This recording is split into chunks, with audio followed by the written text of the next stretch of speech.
to sit back and take a look at it. Yeah, it just seems so bumpy lately, and seems so. You said something earlier that just sort of, I got a chill, because I got the feeling like something had to happen now. Well, it does. Yeah, There's an immediacy to this, because it can't happen in the future, and it certainly can't happen in the past, because the past is always going to be gone. Yeah.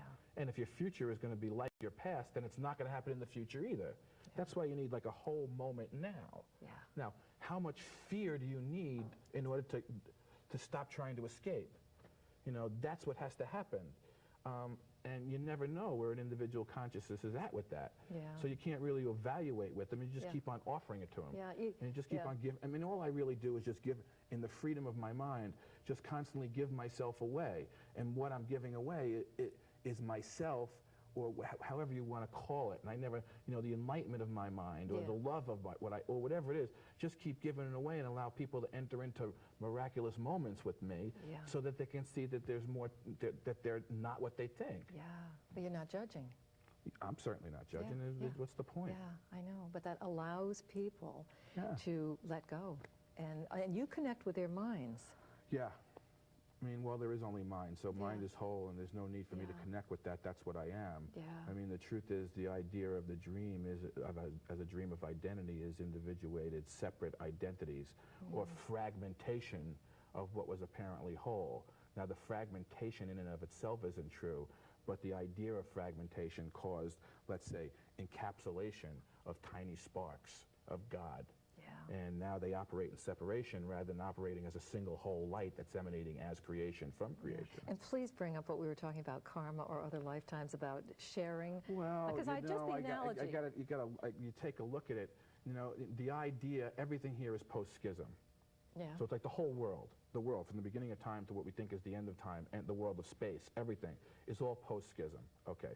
It's all a function of the idea of separation. The idea of separation is an attempt to preserve what isn't real, as if it is real. Okay, so literally, every time you'll have a lifetime, and what you're assured of in a lifetime is death. I mean, you come in knowing that you're going to die. Yeah. Okay, so the ego gets to use that to develop a better defense system, rather than to lessen its defense, because it's hell-bent on keeping you separate. Yeah. And you're the ego. I mean, you don't know how to talk about it other than seeming like it's separate from you. Yeah. But you're hell-bent on maintaining separation. Yeah. Okay, it's got a death grip on you and uses death to prove that it's so, but it's not. So every time the tingling, what you were talking about, the feeling that you get and the need for the immediacy of it, that's coming closer to it. But notice the tingling includes the fear also. Yeah. Okay, if you don't judge that and stop defining what the feeling is, then it'll simply be you feeling or being. Yeah. Now, you're not going to be locked into your ideas about what it is, because it's not your idea. The idea of what enlightenment is isn't what enlightenment is. I assure you of that. Yeah. It's like it's completely different than anybody thinks. Yeah. So now you have an ego that's using lifetimes to preserve its denial of God, and it actually builds a better defense system, because it can show you, it can keep you further away from that moment. So karma is nothing more of building of better defense systems through ideas and attempting to come close to waking up, but defending the entity or the identity from that awakening. So it's the minute, this is the idea of consciousness as being the domain of the ego. Yeah. Okay, the ego is the idea of separation, and it runs, it's tyrannous. It's the tyrant in your awareness. Now the truth is, if you're the sum total of all awareness, then you're aware of everything that you ever were or could be all at one time.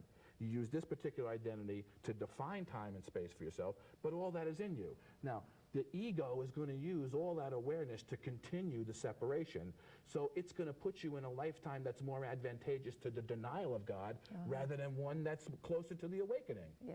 Now, I got to take all those ideas and present them to you in a way that'll sort of like cause you to start to have an experience where you're not defending yourself or using the ego, and something else can occur. Literally, it happens in defenselessness. Yeah. And acceptance is not much different than defenselessness in that way. Yeah.